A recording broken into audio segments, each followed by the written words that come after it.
ষষ্ঠীর দিন সকাল সকাল রেডি হয়ে গেছি। সকাল সকাল বললে ভুল হবে, তখন বাজে প্রায় দুপুর 11টা। আমিও রেডি, মাম্মামও রেডি, ওর বাবাও রেডি। এবার আমরা যাব বাইকে করে। এর আগে যতবার আমি মাম্মামকে নিয়ে গেছি গাড়িতে, না হলে ট্রেনে। আর মাম্মাম কিন্তু এবার ফার্স্ট টাইম বাইকে করে যাচ্ছে।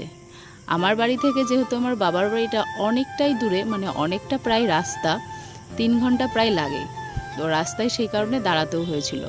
আর মাম্মাম তো বাইকে বসতে বসতে পুরো এলে যাচ্ছিল, আর ওর ঘুমও পাচ্ছিল। এখানে দাঁড়িয়ে দেখো কিছু চকলেট নিল আর একটা খেলনা নিল, ক্লে, ওটা দেখেছে, এখন ওটা ওকে কিনে দিতেই হবে।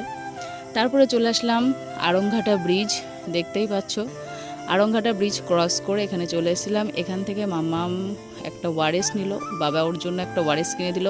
তারপরে আমাদের বাতকুল্লার থেকে কিছু মিষ্টি নিলাম, ফল নিলাম। তো ফল মিষ্টি নিয়ে তারপরে চলে আসলাম বাড়িতে। তখন বাজে প্রায় 2টো মতন, বাড়িতে পৌঁছেছিলাম।